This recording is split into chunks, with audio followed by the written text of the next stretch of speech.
Good afternoon, friends. My name is Paola Marianeca Lizaya Mamani, and I come from the region of Tacna. I'm here to present you a new program of Te Veo Mayor. We are here from the CADE por la Educación 2015 Hall, picking up some comments from the public. Buenas tardes con todos, mi nombre es Paola Marianeca Lizaya Mamani, soy de la región Tacna y estamos en una nueva edición del su programa Te Veo Mayor, transmitiendo en vivo desde CADE por la Educación 2015. Y vamos a recoger algunos comentarios acerca del público. Ayinzuka Waijipani Aikuna, Ñuja Cani, José Carlos Salazar Osjo, Ñuja Jamuni, Ayacucho y Ajtamanta. Ñujaiku Kachkaniku, Caicade por la Educación 2015, Añuja Kachkani, Ancha Cusiscan. Bien, queridos amigos, buenas tardes. Mi nombre es José Carlos Salazar Osjo, soy de la región Ayacucho. Sí, ellos me presentan. Sí. Y en esta oportunidad, junto a mis compañeros, estamos aquí en el CADE por la Educación 2015 y me encuentro muy contento. Bueno, José Carlos, ¿qué te parece si empezamos a recoger algunos comentarios del público? Claro que sí. Vamos, Paola.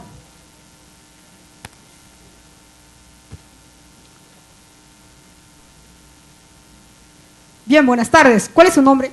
Walter Segar. Bien, una pregunta.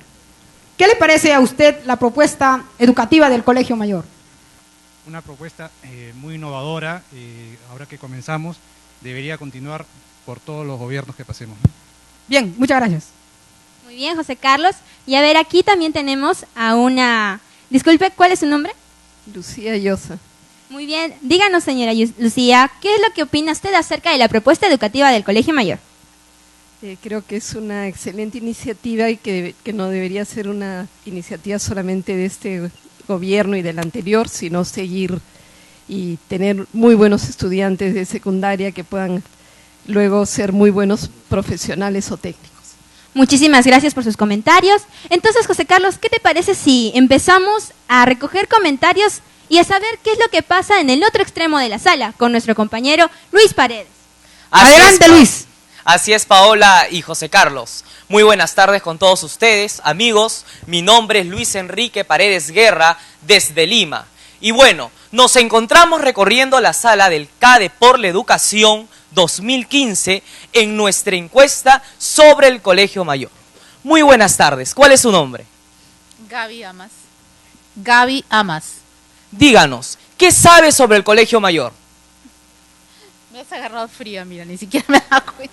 Bueno, muchas gracias. Entonces seguiremos con una pregunta por aquí. Muy buenas tardes. ¿Cuál es su nombre? Tamachiro. Luis Tamachiro. Dígame, ¿qué sabe sobre el Colegio Mayor? Bueno, que es una institución que se le está dando oportunidad a jóvenes que por X motivos no pueden estudiar y captan talentos que se pueden estar perdiendo, ¿no? Muchas gracias por su participación. Y bien, amigos, este es el reportaje de este extremo de la sala del CADE por la Educación 2015. Y seguidamente conoceremos a nuestra compañera Yulisa, que nos dará lo que le encomienda. Adelante, Yulisa. Muchas gracias, Luis Enrique. Muy buenas tardes y continuamos con esta entrevista de CADE por la Educación 2015. Les comento, antes de que yo ingresara al colegio, cuando escuchaba el Colegio Mayor, lo primero que se me venía a la mente era los chancones, los que nunca dejan de estudiar. Incluso decían, los mataditos. Pero obviamente cuando yo ingresé al colegio vi que las cosas son diferentes. Y yo sé que al igual que yo, hay muchos de los presentes que tienen ciertos referentes cuando escuchan el Colegio Mayor. Y obviamente estaríamos encantados de escucharlos. Muy buenas tardes. ¿Cuál es su nombre? José Antonio Hernández. A ver, cuéntenos, en una sola palabra, ¿qué es lo que se le viene a la mente cuando escucha Colegio Mayor? Oportunidades. Oportunidades. Es así que el colegio, como acá el invitado presente nos dice, nos brinda muchas oportunidades, pero ya se van a ir enterando de más después de la exposición que tenemos. Muchas gracias. Adelante, Paola. Bien, esto fue una transmisión de Te Veo Mayor. El del canal de periodismo escolar del Colegio Mayor Secundario Presidente del Perú. A continuación vamos a tener las palabras de la directora general para que nos cuente temas de actualidad. Adelante, directora Amparo.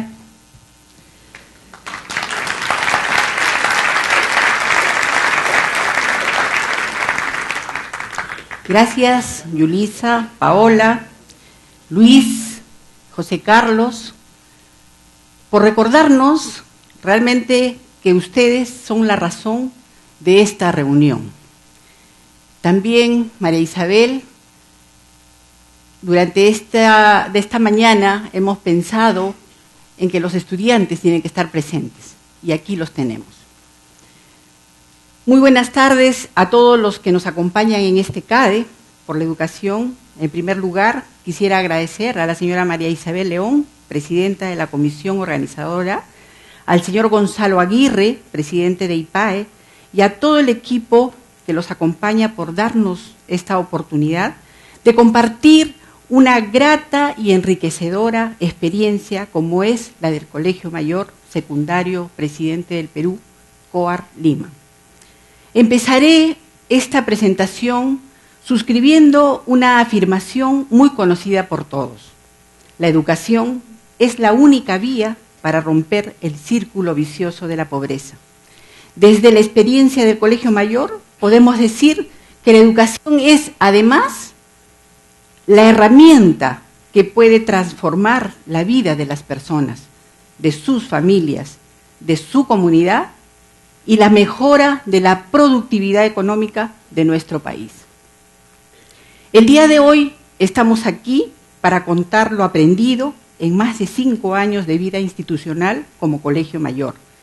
Durante este tiempo se ha logrado sistematizar el proceso de aprendizaje con excelentes resultados. Somos conscientes, además, que se trata de una experiencia referencial para nuevas, parecidas o mejores iniciativas que se den a lo largo de nuestro país. Quiero contarles cómo se sentían nuestros estudiantes en sus colegios de origen. Son numerosas las historias que dan cuenta cómo se sienten estos adolescentes en sus colegios. Poca aceptación por sus compañeros, algunos maestros y maestras que no cubren sus expectativas de aprendizaje, condiciones y recursos escasos, entre otros. Estas condiciones hacen que los jóvenes se sientan desmotivados por continuar aprendiendo. Un significativo número de estudiantes proceden de familias de pocos recursos económicos, pero con gran sabiduría para transmitir valores, sueños y aspiraciones. La oración, tú tienes que estudiar para ser mejor que nosotros, refleja lo que muchas familias esperan de la educación, una posibilidad de acceso social y económico para ellos y sus familias. Al llegar al Colegio Mayor, dejan su hogar, su escuela. Es una decisión importante que toman los jóvenes para emprender la búsqueda de realización personal y social. Al participar de un proceso de admisión riguroso que les permite acceder a una beca integral. Esto implica que los estudiantes que ingresan lo hacen por su esfuerzo, es decir, se lo ganan. Entonces, ¿qué es el Colegio Mayor? El Colegio Mayor es una oportunidad para nuestros estudiantes, porque les permite cristalizar sus metas, concretar sus sueños y las de sus familias. El Colegio Mayor es además un Perú en pequeño, ya que los estudiantes provienen de todas las regiones del país. Esta diversidad que representa una gran riqueza, pero al mismo tiempo una enorme complejidad. A los estudiantes del Colegio Mayor les motiva el aprender, las ganas de salir adelante, el superar retos permanentes y luchar por ser más seres humanos. Así tenemos expresiones como los chicos que estamos acá, tenemos una meta ya trazada, que es mejorar, estudiar, trabajar, ser mejores personas para así apoyar a los demás. Su motivación les llega en muchos casos de sus padres, hermanos mayores, familia o algún maestro que les ha acompañado y alentado en su formación. En otros casos, la motivación es propia, porque su situación de vida los ha retado siempre a apostar por salir adelante. La sola presencia de estudiantes de diversas regiones no es lo que nos hace una escuela intercultural. La interculturalidad se vive y se valora mediante la producción de acciones que permitan a los estudiantes expresarse en sus lenguas originarias, que compartan sus costumbres y saberes, generando un diálogo tolerante y respetuoso entre la diversidad de culturas que los identifica. En este clima de intercambio, cada estudiante valora lo propio y además conoce y aprende a respetar lo diverso. ¿Cómo se promueve el desarrollo integral en todos los estudiantes? También en el Colegio Mayor. En toda institución educativa se debe privilegiar el desarrollo integral de los estudiantes, creando un clima de aprendizaje armónico, donde las relaciones interpersonales se produzcan de manera horizontal, en confianza, de escucha permanente, con normas claras, con respeto y valoración de su cultura y de sus saberes. La educación básica debe tomar en cuenta todos estos elementos para la formación de los niños, niñas y adolescentes. La escuela es un espacio no solo para estudiar, sino para vivir, crecer y madurar. Todos los estudiantes pasan la mayor cantidad de tiempo en las escuelas. En el caso del Colegio Mayor, nuestros jóvenes viven las 24 horas del día. Esto supone que debe velarse porque existan las mejores condiciones y reciban un soporte emocional que facilite el tránsito del espacio familiar al escolar. Esto exige un trabajo articulado, coordinado con los padres, madres y apoderados, fortaleciendo así los vínculos familiares.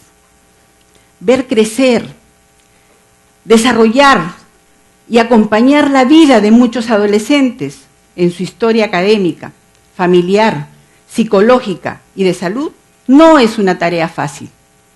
Demanda que deseamos una escuela afectuosa, atenta, dialogante, exigente, firme, orientadora de sus proyectos de vida y de la vivencia saludable de su sexualidad. Todas estas cualidades en conjunto hacen posible que los adolescentes alcancen un desarrollo integral. Entonces, ¿cómo y qué aprenden nuestros estudiantes? Toda propuesta educativa debe desarrollar principalmente la capacidad de autoaprendizaje de los estudiantes, de aprender a aprender, rompiendo paradigmas como el que supone que el maestro enseña y el estudiante escucha y aprende. La escuela debe contar con profesionales capaces y comprometidos y orgullosos por tener el privilegio de educar e imprimir valores, sentimientos, coraje entre todos sus estudiantes. En el Colegio Mayor, el maestro y el estudiante asumen retos en conjunto, desarrollando su capacidad de investigar e ir en búsqueda del conocimiento. De muchas maneras, indagando, descubriendo, experimentando, contrastando, analizando, discutiendo, validando sus opiniones, abriendo así un abanico de posibilidades y oportunidades para aprender más allá del aula. Los estudiantes deben desarrollar capacidades de investigación y redacción a través de los proyectos sociales o científicos, experimentales de física, química, biología, así como a través de la elaboración de sus monografías. Deben aprender a canalizar su compromiso con la problemática de sus regiones, tomar decisiones, proponer alternativas de solución y a organizarse rápidamente para enfrentar desafíos. En el caso del Colegio Mayor, se hace a través de nuestro proyecto ciudadano, el Club de Robótica, el Club de Periodismo, donde los más experimentados enseñan a los más jóvenes, haciendo así escuela y creando precedentes.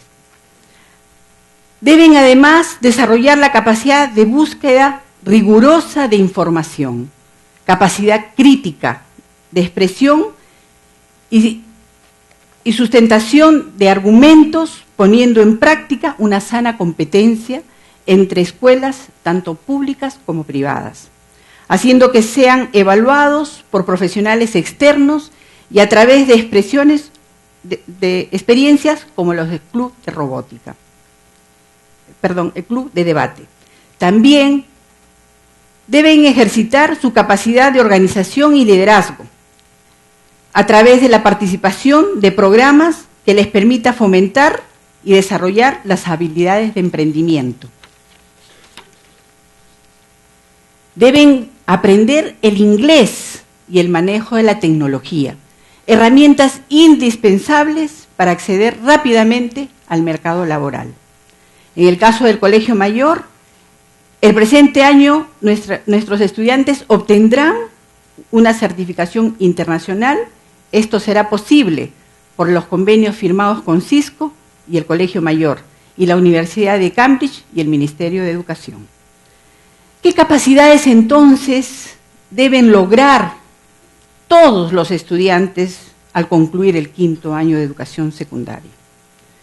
Saber expresarse y argumentar con solvencia diversos temas en público, saber producir diversos textos funcionales, demostrar capacidad para el liderazgo democrático en todos los espacios públicos y privados, saber trabajar en equipo y valorar la riqueza de esta modalidad de trabajo, poseer una alta capacidad de autoaprendizaje, así crecer en seguridad en sí mismos, sentirse motivados por investigar permanentemente, valorar y respetar a los pares en su diversidad cultural, ser afectuosos y colaboradores de los demás, saber expresarse a través de la danza, la pintura, el canto, la actuación, hacer deporte, entre otras actividades curriculares y cocurriculares.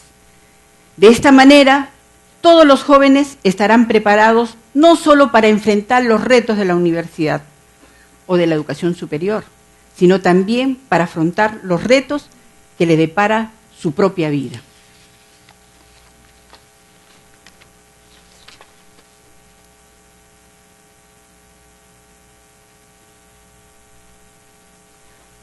¿Qué sucede entonces después del colegio? Durante estos 5 años hemos atendido a 2.400 estudiantes, de los cuales 1.500 egresaron de nuestra institución, teniendo que el 80% se encuentran cursando la educación superior en las mejores universidades del país y el extranjero. El compromiso que tenemos con nuestros jóvenes es acompañar el tránsito de la escuela a la educación superior. Para ello debemos tender puentes y establecer acuerdos con instituciones públicas y privadas, convirtiéndolas en nuestros principales aliados para lograr este gran reto. También debemos buscar a profesionales con solvencia académica que permitan el permanente fortalecimiento de nuestra institución. La acreditación obtenida en el año 2014 por el CINEACE y todos los reconocimientos públicos nos reta a hacer honor de un proceso de mejora continua. Nuestra propuesta educativa es posible construirla solo si se reflexiona, se revisa, se madura y se renueva en equipo. En tal sentido, el reto es también seguir siendo una institución de referencia, que lo aprendido en estos 5 años es posible compartirlo, no solo con los 13 colegios de alto rendimiento creados en este año, sino también con todas las escuelas públicas de nuestro país. Por ello, es clave la gestión. Desde esta experiencia podemos afirmar que liderar una institución de esta magnitud supone contar con un equipo de trabajo profesional probo, multidisciplinario, que permita la planificación, monitoreo y acompañamiento de la propuesta, siempre en la perspectiva de mejora de la práctica pedagógica e institucional en el marco de una cultura de innovación y mejora permanente. En ese sentido, todas las escuelas deben entregar al Perú personas que contribuyan a mejorar la productividad económica para un mejor desarrollo social. Quiero finalmente agradecer a todas las instituciones públicas y privadas y a cada profesional que transitó durante estos 5 años por nuestro colegio y que su participación y compromiso hizo posible que ahora tengamos una institución sólida, capaz de innovar, aprender y recrear y transformar la vida de muchos jóvenes que esperaban con ansias una oportunidad, la oportunidad de sus vidas y la de sus familias. Muchas gracias.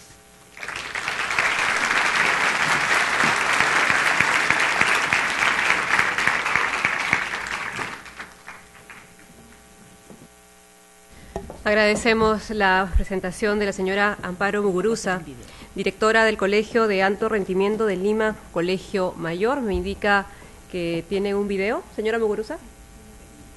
Arriba caballo blanco, cilulo, arriba caballo blanco, cilulo, sácame de este arenal, guaylulo. En el 2012 pues yo vine de provincia, yo soy de Cajamarca, de la provincia de Cajabamba, el distrito de Cajabamba.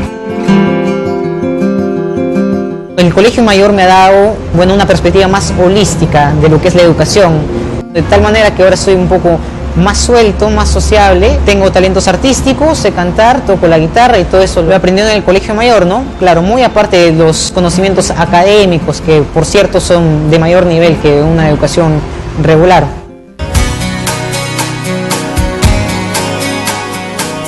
Postulé al UTEC, yo ingresé en el 2014 con la beca que se le otorgó al Colegio Mayor. Recibiendo algunas charlas educativas me he dado cuenta que en sí yo me veo mucho mejor como un ingeniero químico industrial. Tiene las competencias y las habilidades que el Colegio Mayor ha inculcado en él en los últimos años de secundaria. Y al haber pasado por los cursos de bachillerato internacional, el enfoque que sus profesores y el contenido y la calidad de los cursos hace de que Henry sea una persona que ya esté madura a pesar de su corta edad. Tengo bastantes proyectos en mente, se podrían destacar algunos que pienso hacer por un bien común. Y bueno, la contaminación es algo que nos está pues afectando bastante, entonces yo como ingeniero químico me veo pues desarrollando soluciones en sí que ayuden a disminuir todos estos problemas. Inviertan bastante en la educación porque eso es lo que nos va a llevar al éxito, ¿no? Tal como se viene haciendo acá en UTEC, por ejemplo, vamos a recibir una educación que podamos desarrollarnos como ingenieros capaces de llevar al Perú al éxito que realmente se merecen. Bienvenidos en esta ceremonia de entrega de diplomas y certificados de bachillerato internacional a estudiantes del Colegio Mayor COA Lima.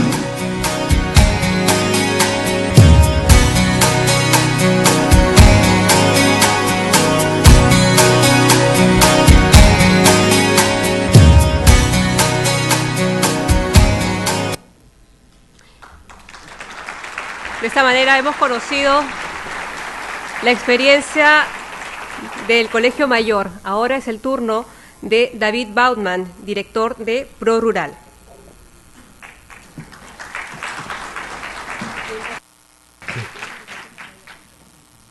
Bueno, muy buenas tardes. Quiero agradecer a los organizadores del CADE de Educación por haberme invitado y poder compartir con ustedes esta experiencia que, como dice allí, ya lleva 14 años en nuestro país. Quiero adelantar que este no es un invento mío, soy ingeniero agrónomo, sino es una pedagogía, un sistema educativo que se desarrolla en más de 40 países en el mundo, de los 5 continentes. Esto nació en Francia el año 1935. Este año, la semana que viene, se celebran justamente en los 80 años del primer centro de estos en el mundo. Francia tiene cerca de 500, y bueno, donde se está desarrollando fuertemente es en Latinoamérica, y en nuestro país con especial éxito. Bien, vamos a empezar propiamente. Pues bien, primero quiero hablar de la alternancia, como la educación es una educación dual. Ay, Madre Santa. En el sistema internacional lo llamamos CEFA. Cada país toma luego el nombre específico. El CEFA significa Centro Educativo Familiar de Formación por Alternancia, y en el Perú se llaman Centros Rurales de Formación Alternancia. Son colegios secundarios. Esto no cabe en la primaria, por los aspectos pedagógicos, etcétera, ¿no? Pues bien, ¿cuáles son los objetivos y medios del sistema? Los objetivos son, o fines, primero la formación integral del muchacho, o sea, formación humana, académica, técnico, productiva, empresarial. Llamábamos profesional, pero el Ministerio no quiere que usemos ese término. Pero bueno, y luego el otro objetivo es, o fin, es contribuir con eficacia al desarrollo local de cada una de las comunidades donde se implanta uno de estos centros. Para ello hay dos medios sustantivos, que son, primero, una asociación local formada por padres de familia y otros colaboradores locales que gestionan el colegio. Es un colegio público, pero gestionado por una asociación local, ¿de acuerdo? Y luego una pedagogía que permite lograr esos dos fines, ¿no? Que es la formación integral y la contribución al desarrollo local. Ahora vamos a ver un poco más cómo funciona esta pedagogía para poder entenderlo. Cada centro tiene su propio plan de formación, su propio currículo. Eso no quiere decir que no desarrollemos el diseño curricular nacional o el marco curricular, sino que lo organizamos de otra manera, lo organizamos en función del plan de formación propio del centro. Hay una cosa general, que es la formación humana y la formación académica, y una específica a cada realidad, que es la la formación técnico, productiva y empresarial. Porque cada zona tiene una realidad diferente. Tenemos que ver cuáles son los elementos que pueden ayudar al desarrollo local, en función de los medios que ahí existen, los recursos con los que se cuenta. Entonces es el instrumento, este plan de formación, que organiza toda la actividad del centro, y es el medio que integra pues la vida real con la escuela. Aquí podemos ver cómo funciona esto.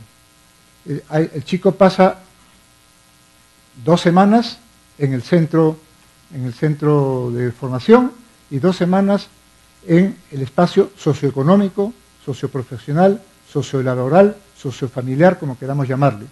Y así, bisemana tras bisemana tras bisemana durante los 5 años. ¿Ok? ¿Qué hace cuando está en casa? Cuando está en casa, el chico primero desarrolla un proyecto de investigación que está definido desde el principio del principio del año. Los 2 espacios están totalmente integrados, el medio sociofamiliar, socioprofesional, con el colegio, con la escuela. Entonces, luego, regresamos. Mi hermana Munancho. Ahí está. ¡Ay, Madre Santa!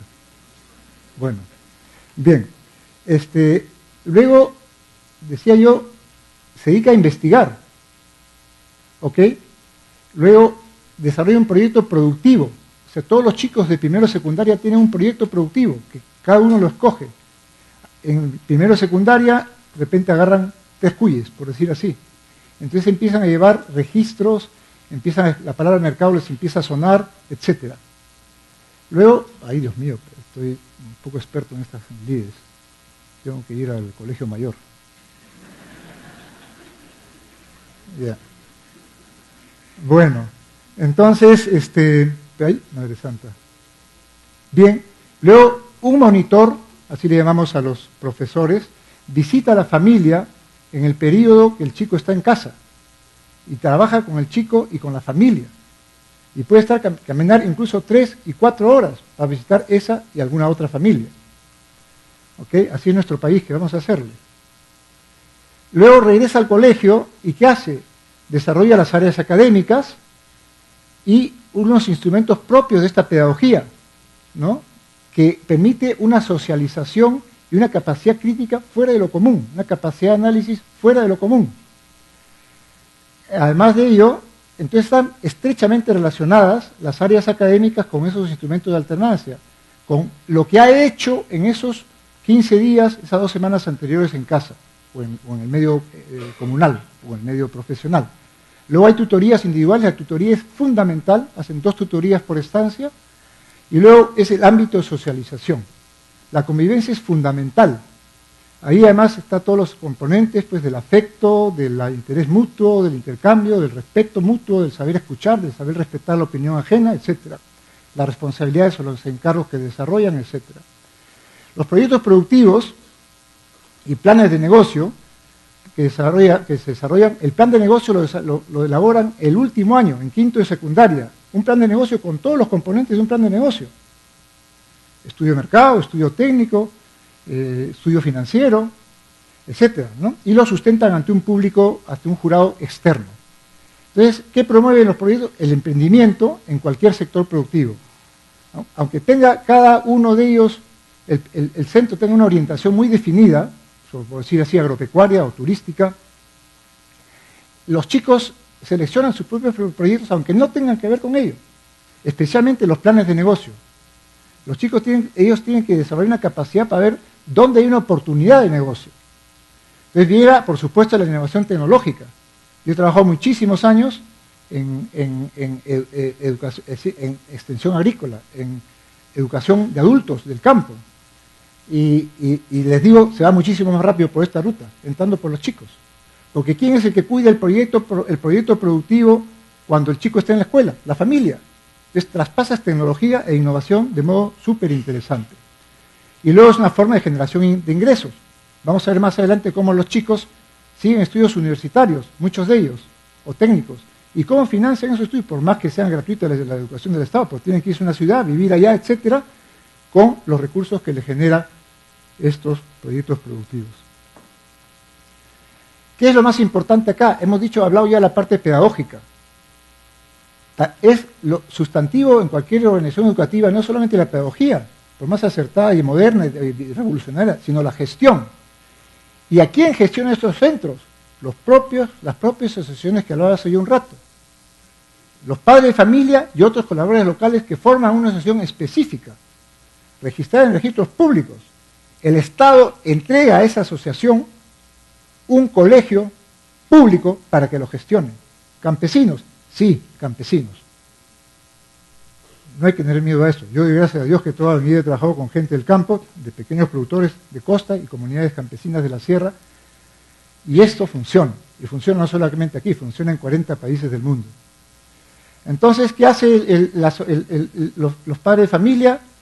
Seleccionan a los monitores, o sea, los docentes, el Estado los contrata, pero lo que dicen los padres de familia, la asociación, evalúan a los profesores, deciden quién sigue y quién no va, 2 veces al año se evalúan, ¿no? Maneja los recursos, aprueba el plan de formación y busca esto de ay, Madre Santa, no metí la pata, perdónenme. Madre mía.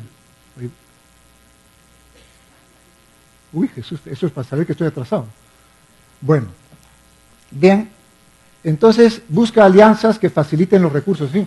Nosotros, mi institución ProRural, lo que hace es desarrollar capacidades para que las personas sepan resolver sus problemas, ¿no? El equipo de monitores es sustantivo, ¿no? El equipo de monitores tiene que ser multidisciplinario. Es un trabajo en equipo permanente, ¿no? Y he marcado ahí, por ejemplo, 2 elementos claves, además del nivel académico, el que se pueda conseguir. Ya quisiera yo que fuesen profesores top, pero tenemos que buscar, contratar el Estado de a los que podamos conseguir en el medio lo mejorcito que podamos. Pero hay una cosa que es importantísima, que es la capacidad de trabajar en equipo, ¿no? ahí está resaltado. Y luego el modelo de vida. No le pedimos a los monitores que sean santos, le pedimos que sean coherentes. Los valores, las virtudes, la única forma de encarnar, que los puedan encarnar los chicos es viéndolo en sus docentes. Y trabajamos también muy fuerte con la familia. Como hemos dicho, se visita a la familia cada alternancia. Entonces, bien, vamos a seguir porque si no nos gana el tiempo. ¿Quiénes son los actores del sistema? Todos los del medio. Todo aquel, incluso son profesores. Un campesino que es un trome en papas, por decirlo así. Pues si toca el plan de investigación, el centro de interés es la papa y el plan de investigación de ese mes, supongamos, sean las plagas de la papa. Entonces, ya se tiene identificado cuáles son los mejores agricultores o profesionales que trabajan en ese tema. Entonces, hay instrumentos que los permiten intervenir en el proceso educativo de los chicos. ¿Cuál es el rol del popular? Decía yo, el desarrollo de capacidades en todos los actores, ¿no? Los monitores, que son los docentes, ¿no?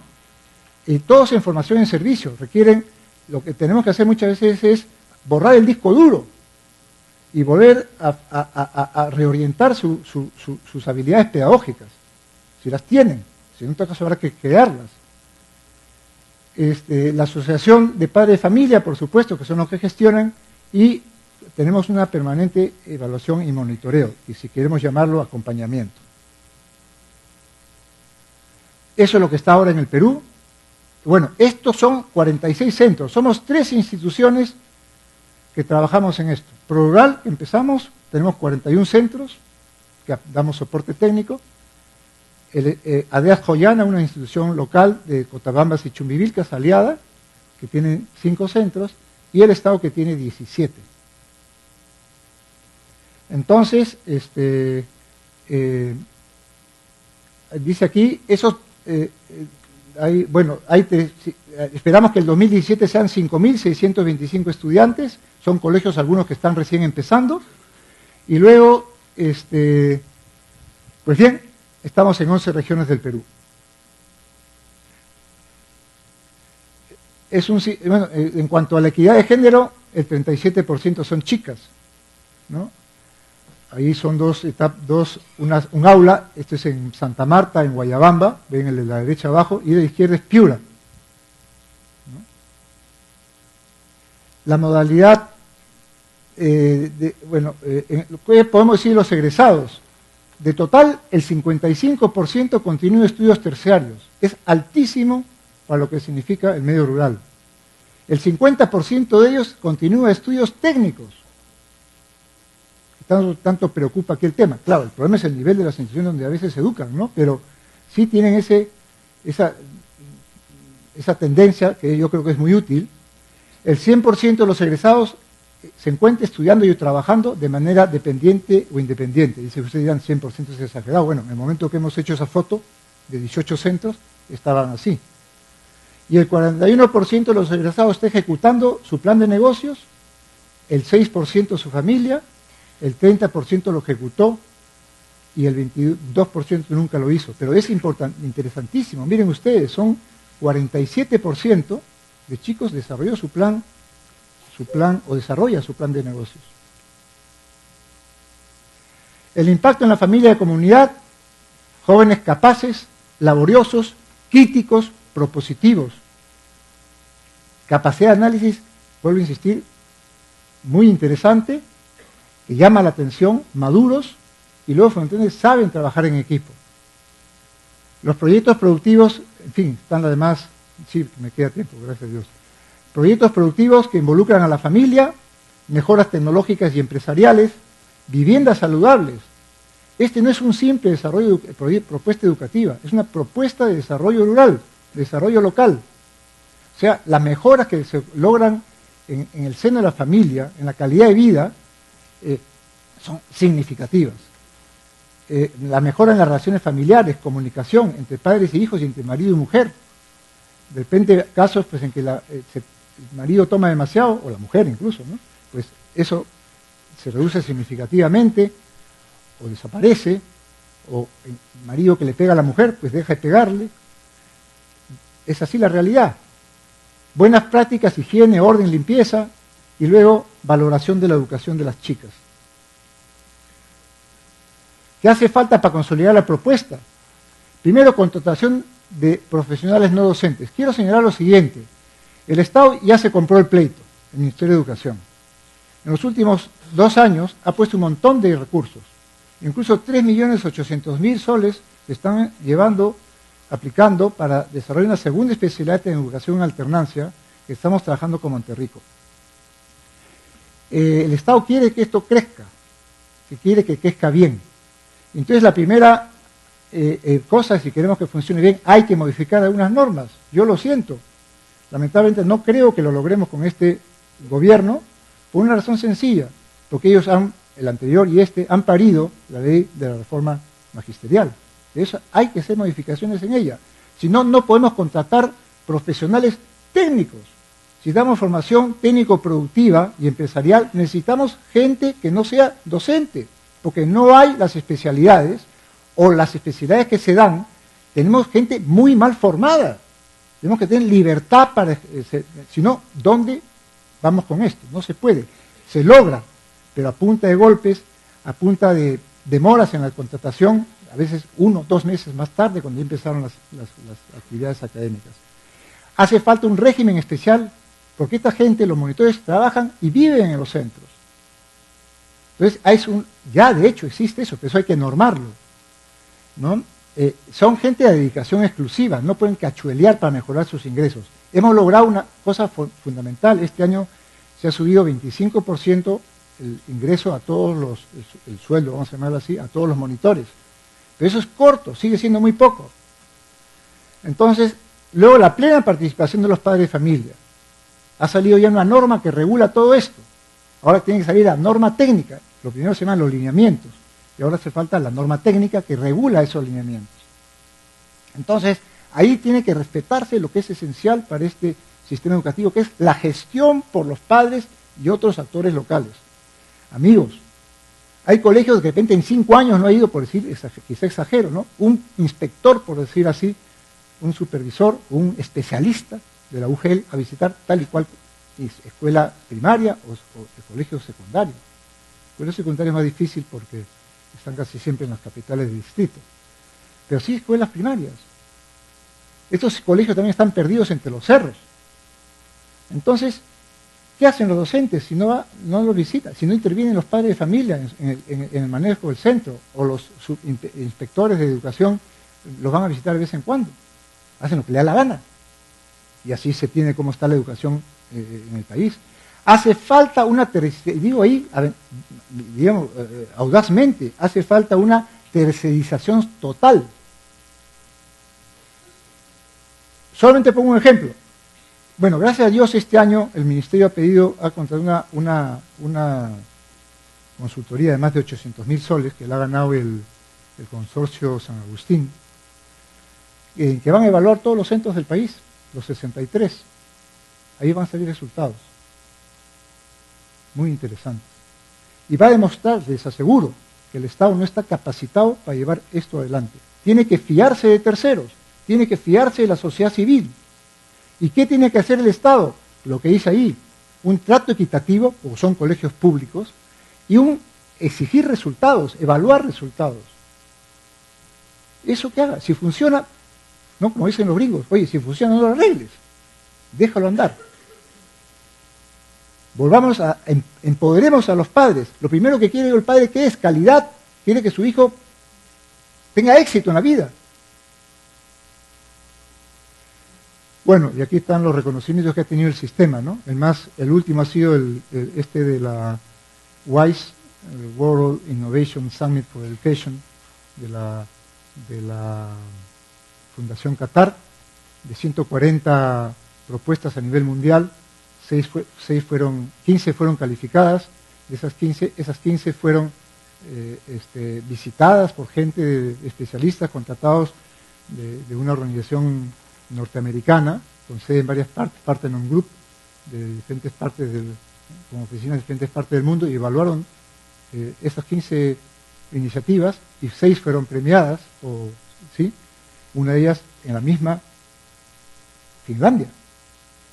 en Australia, Finlandia, Egipto, Jordania y el Perú. En la India también, eran 6. Pues bien, este es lo que quería contarles, creo que sí. Muchas gracias.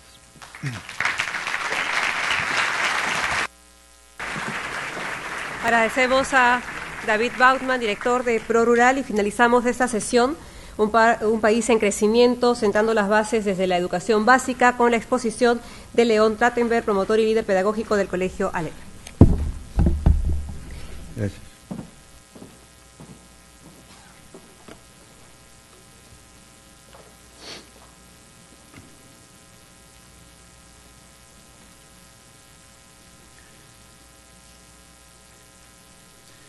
Buenas tardes.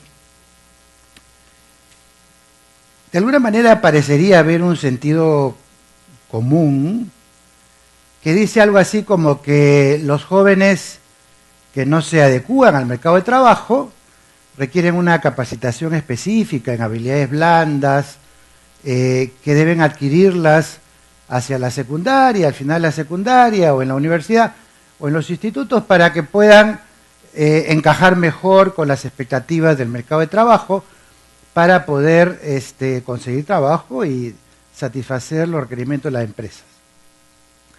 Yo lo que quiero sostener es que para muchos jóvenes la secundaria es tarde y que las estructuras básicas de las habilidades blandas que reclama el mercado de trabajo se forman e instalan en los primeros 8 años de vida. Y para muchos después de eso ya es tarde. Y voy a utilizar imágenes del Colegio Aleph, pero que pueden ser extendidas, por supuesto, a otras instituciones también. ¿Cuál es la insatisfacción de los empleadores respecto a la formación de los egresados del sistema educativo? Ya se mencionó aquí todo el día, que las empresas no están satisfechas, no encuentran la gente que quieren emplear, lo dice Apoyo, lo dice la Sociedad de Industria, lo dice Manpower, es decir, todo el mundo se queja que la gente que está formando el sistema educativo no sirve para las expectativas que tiene los empleadores y la gente de recursos humanos para poder dinamizar apropiadamente su trabajo. ¿Y por qué no son adecuados? Primero, porque no saben analizar, no saben investigar, no saben resolver problemas, no saben aprender a hacer cosas nuevas, se limitan a reproducir lo que ya vieron en un libro, en un caso previo. Cuando hay una situación nueva, tienen miedo de arriesgarse a plantear una hipótesis, a innovar, son muy mecánicos, son muy repetitivos, tienen dificultad para tomar iniciativas, asumir responsabilidades, trabajar con autonomía, reconocer errores, tienen miedo que si reconocen un error los van a despedir, dificultad para la comunicación efectiva, dificultad para confrontar al jefe. Cuando el jefe da una opinión, pues confrontarse con eso es difícil, es complicado, porque no tienen la columna para eso.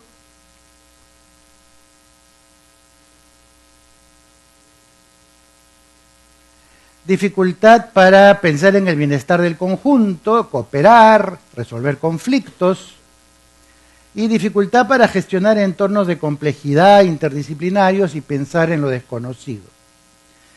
Todo esto resume más o menos la queja compartida de la mayoría de los expertos en recursos humanos, los empleadores y demás. Y yo me pregunto, ¿dónde se forma eso? ¿Y hasta qué punto tiene sentido decir eso se forma en secundaria o eso se forma en la universidad, cuando eso se forma en la educación inicial? Y no después. Después es tarde, en muchos casos. Voy a mostrarles, entonces, cuál es la diferencia entre el enfoque tradicional y el enfoque, digamos, más compatible con la neurociencia, la psicología, la pedagogía. El enfoque tradicional dice que a mayor edad, mayor experiencia, a mayor edad, mayor capacitación, a mayor edad, mayor posibilidades de aprender aquello que se requiere para la vida adulta, ¿no es cierto? Y entonces hay que formar a los jóvenes para el mundo del trabajo cuando están en la alta secundaria, o en la superior inclusive. Y lo que yo les planteo es que todos los hallazgos de la neurociencia, la psicología, la pedagogía, la investigación científica nos dicen hoy que los principales componentes que tienen que ver con el desarrollo del cerebro, de las habilidades, de las aptitudes, de la manera de razonar, de pensar, de crear, de innovar, se forman en los primeros 8 años de vida, particularmente en los primeros 5, pero me extiendo hasta los 8 porque ahí es donde se termina el proceso de lectoescritura. Y tenemos, por ejemplo, experiencias sobre pensamiento divergente que nos muestran, hay una charla de Ken Robinson donde cita esto, donde dice que frente a un conjunto de actividades que implican pensamiento creativo, los niños desarrollan entre los 3 y 5 años una capacidad de imaginar alternativas de solución equivalentes, por ejemplo, a 100. Cuando llegan a los 7 años baja a más o menos 70, cuando llegan a 10 años baja a 40, cuando llegan a secundaria bajan a 25 y cuando llegan a la vida adulta baja a 2. Es decir, lo que los niños de 5 años pueden hacer desde el punto de vista de pensamiento divergente se va perdiendo a lo largo de la escolaridad y mucho más la educación superior, en lugar de irse incrementando. Algo hace la escuela que deteriora las capacidades iniciales, básicas, lo que llaman habilidades blandas y creativas de los chicos. Inclusive he estado viendo que en Alemania, por ejemplo, las más importantes empresas de ingeniería están trabajando con niños de preescolar, con una serie de kits y juegos de mecánica, de juegos de construir, armar, desarmar, porque consideran que primaria ya es tarde para incentivar el espíritu científico de los chicos. Y en el caso peruano, nosotros lo que tenemos es evidencias múltiples de que a los 7 años ya quedan instaladas todas las capacidades para ser fracasados. Por ejemplo, cuando ustedes ven los resultados de las pruebas censales, la famosa S, ¿qué cosa es lo que les dice?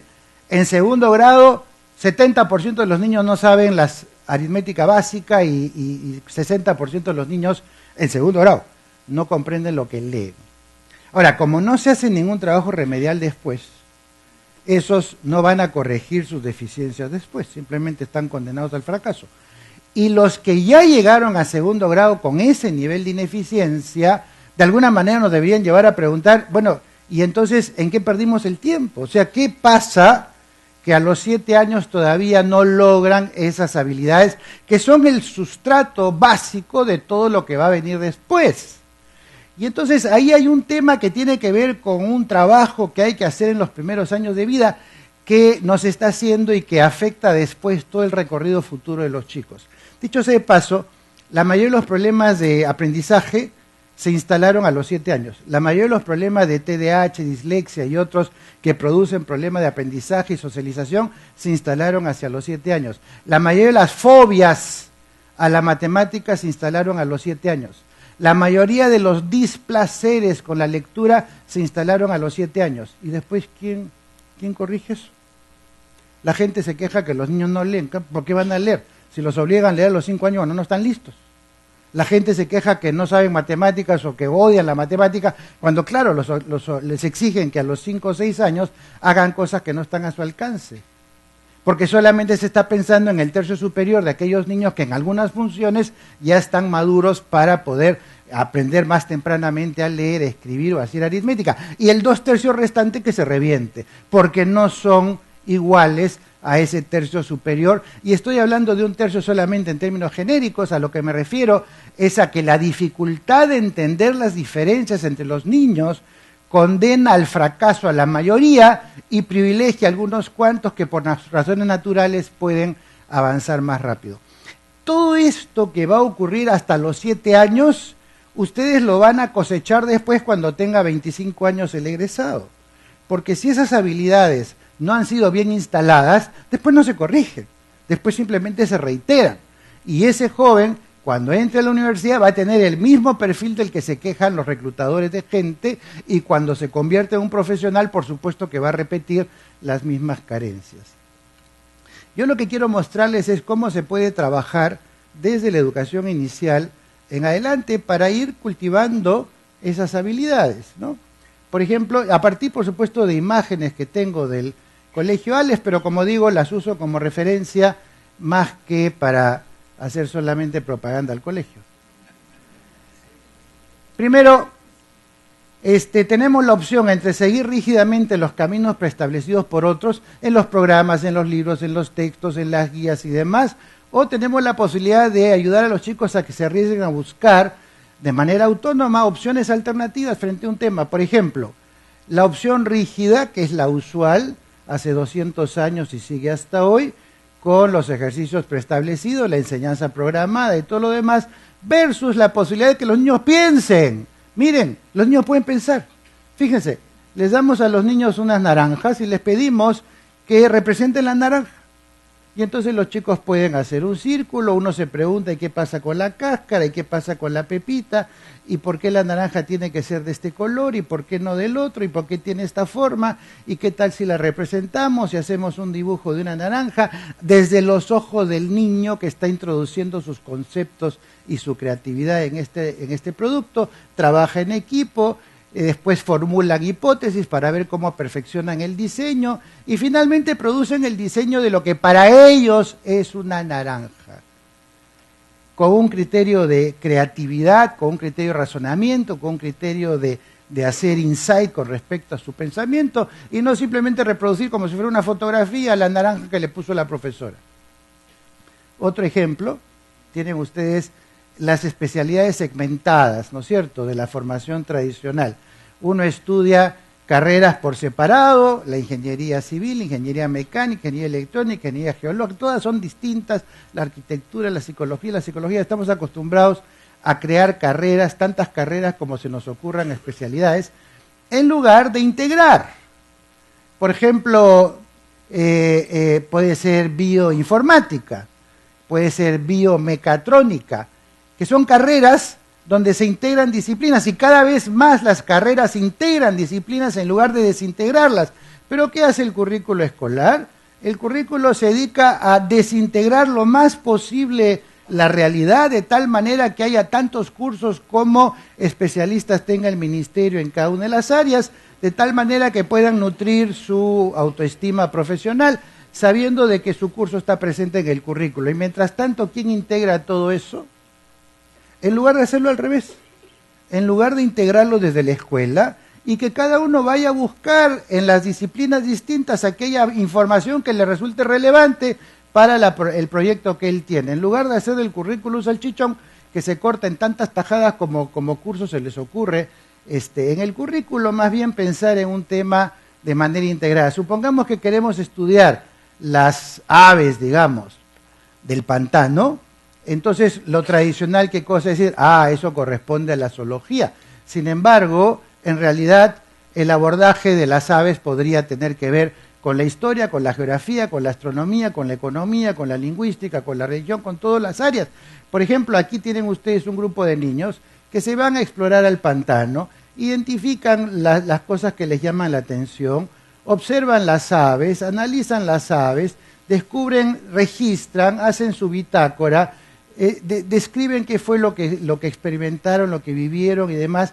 A estos niños les interesa un pito el hecho de que sea zoología, biología, botánica y todo lo demás. A ellos lo que les interesa es entender por qué estas aves están ahí, cómo viven, cómo duermen, cómo comen, por qué tiene que ser un área protegida, por qué está en la costa, por qué son pantanos. Eso es lo que les interesa, no les interesa si eso se llama matemática, o eso se llama economía, o eso se llama geografía.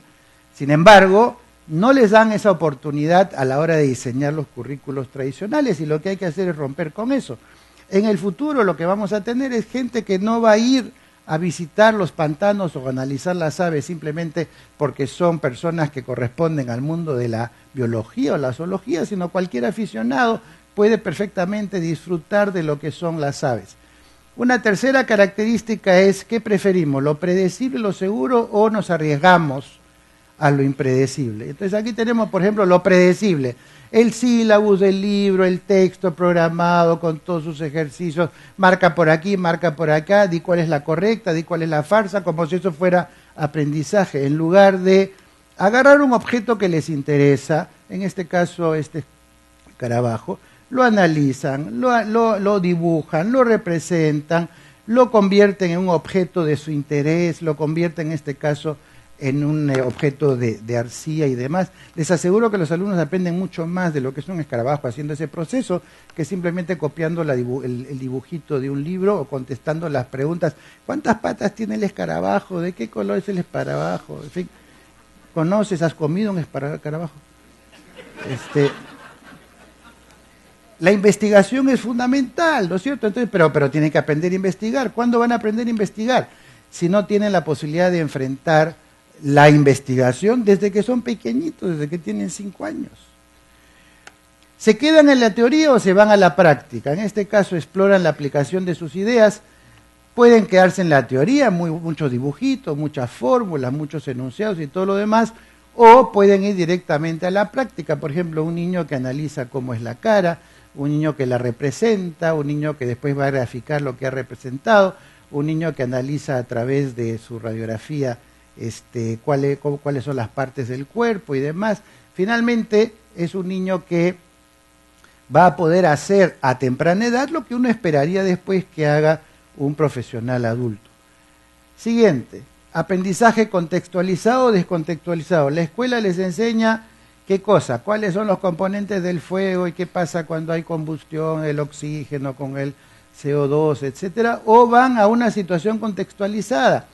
Por ejemplo, aquí tienen ustedes el caso de estos niños que van al comedor y lo que tienen que hacer es poner tantos platos y cubiertos como niños van a estar en la mesa comiendo juntos. Entonces están aprendiendo a contar, están aprendiendo números, están aprendiendo matemáticas en función de los niños que han asistido, en función de los que van a comer juntos, en función de la actividad que van a desarrollar.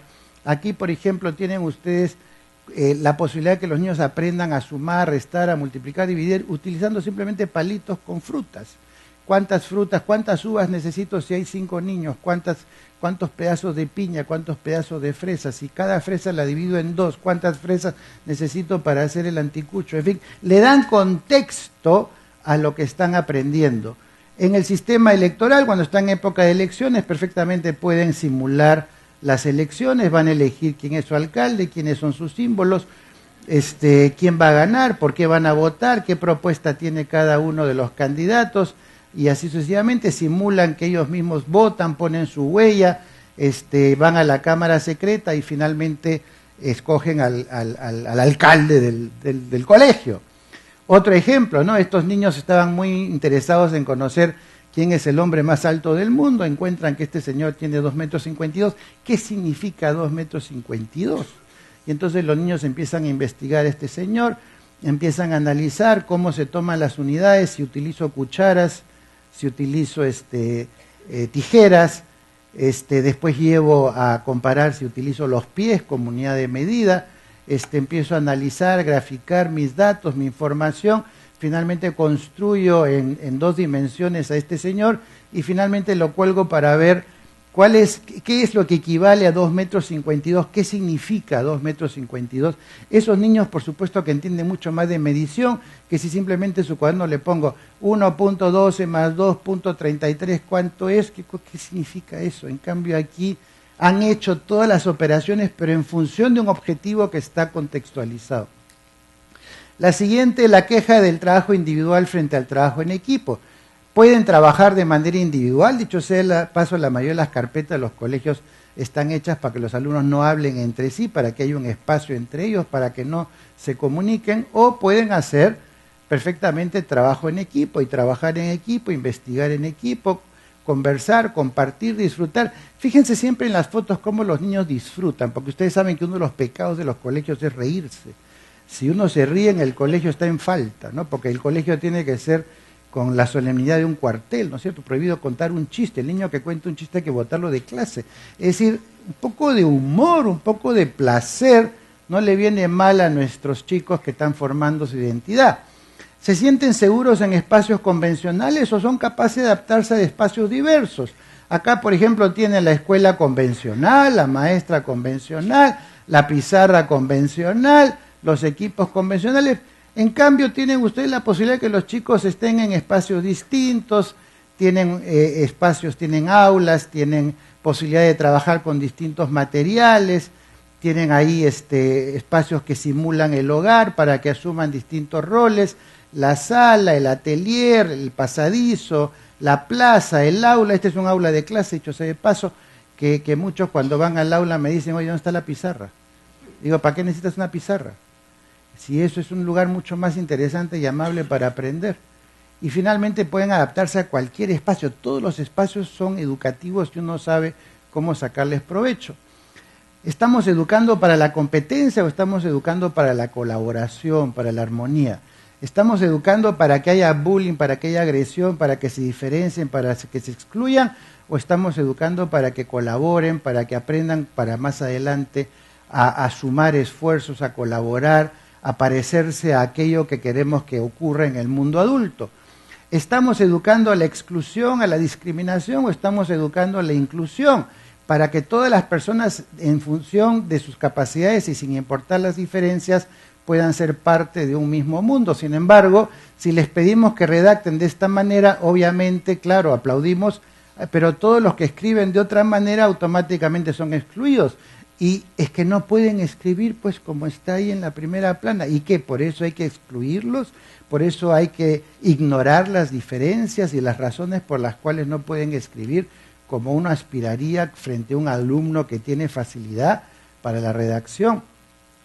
A niños que tienen necesidades especiales tienen que aburrirse, tienen que ser tratados como si fueran alumnos que pueden mantener perfectamente su atención, o tenemos que reconocer las diferencias. ¿Tenemos que ser inclusivos o vamos a mantener la postura de ser exclusivos y votar a todo alumno que es diferente? ¿Vamos a repetir lo apegado a lo conocido o estamos dispuestos a investigar lo nuevo, lo novedoso, lo que implica un pensamiento divergente, distinto, ¿no es cierto? Vamos a hacer siempre esos ejercicios donde todo está preestablecido, todo está preconfigurado, todo está decidido de antemano, o vamos a permitir que los niños exploren, que los niños desarrollen sus propias ideas, que diseñen sus propias soluciones a sus problemas, que imaginen cómo sería, por ejemplo, el diseño de un espacio, en este caso están representando en la parte central del colegio, tanto en 2 dimensiones como en 3 dimensiones. Esos niños diseñan, esos niños investigan, esos niños exploran, esos niños arriesgan, esos niños plantean hipótesis. O sea, todo lo que ustedes reclaman que no tienen los adultos, eso tienen esos niños. ¿Y por qué no potenciamos eso desde la edad en la que eso es posible? En lugar de estar pensando de que uno siempre tiene que estar esperando primero a malograrlos para después recuperarlos. Acá tienen, por ejemplo, niños que pueden investigar cosas como la Torre Pisa y después vamos a tener arquitectos pues que van a ser realmente innovadores. ¿Vamos a considerar que el error es motivo de sanción o vamos a considerar el error como parte natural del aprendizaje que da pie a mejorar? El sistema educativo está basado en la idea de que todo se castiga. Si el alumno se equivocó, se castiga. Si de 20 preguntas contesta bien 18, le ponen acento a las 2 que no pudo contestar bien. Es como en los campeonatos olímpicos de gimnasia, donde por cada error le bajan 1/10 de punto, en lugar de pensar cómo utilizo el error como parte del proceso de aprendizaje y le doy peso al resultado del proceso y no me quedo solamente en castigar cada etapa del proceso. ¿Vamos a sancionar todo el tiempo los errores, las equivocaciones? ¿O nos vamos a lanzar a la idea de investigar y considerar que el error es parte del proceso por el cual el alumno aprende? Y los alumnos deliberan y discuten y se equivocan y se confrontan y buscan nuevas opiniones y buscan fuentes hasta que finalmente, al cabo de un proceso donde intentan entender algo y lo dibujan y lo representan y demás, y ven todo un proceso que los llevó a ensayo y error y a buscar más información, a obtener finalmente el resultado esperado, que en este caso es el diseño de un megalodón, que era el proyecto de 2º grado.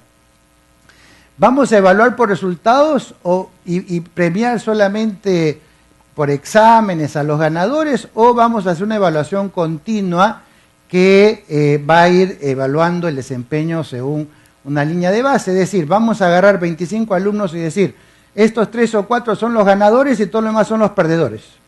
Porque cuando hay una competencia es así, hay un ganador, 24 perdedores. O vamos a dar la posibilidad de que todos sean ganadores, en otras palabras, que todos logren de acuerdo a sus posibilidades. y eliminar este sistema en el cual nosotros diferenciamos a los buenos de los malos, los ganadores, los perdedores, los que logran de los que no logran, por un sistema en el cual se respeta el hecho de que cada alumno no es evaluado por algún pico de información, sino que es evaluado de manera continua por su desempeño constante, por su capacidad de exploración, por su curiosidad, por su capacidad de hacer preguntas, por sus inquietudes, por el esfuerzo que hacen para investigar, y después se comparte con los padres de manera colaborativa el resultado de este proceso que dura un trimestre. Y en el caso de la primaria, inclusive con presencia de los alumnos, se reúnen los profesores, los padres y los alumnos para conversar juntos qué pasó en el trimestre, qué aprendieron, qué quedó pendiente, etcétera. Finalmente, vamos a apostar por la motivación extrínseca o vamos a apostar por la motivación intrínseca en la que cada uno coloca su pasión en aquello que realmente le interesa. Y la motivación extrínseca basada en reglamentos, en normas, en llamada de atención, en amonestaciones, en sermones, o más bien la motivación que surge del placer por aprender. Cuando uno mira la cara de este niño, uno se da cuenta de que hay un enorme placer en lo que está haciendo, y ahí no importa el reloj, no importa el tiempo, porque lo que está en juego es las ganas de hacer las cosas, ¿no es cierto? Estos niños que están explorando, están investigando, están haciendo todo aquello que quisiéramos que los adultos hagan, pero lo están haciendo desde temprana edad a través de su experiencia escolar.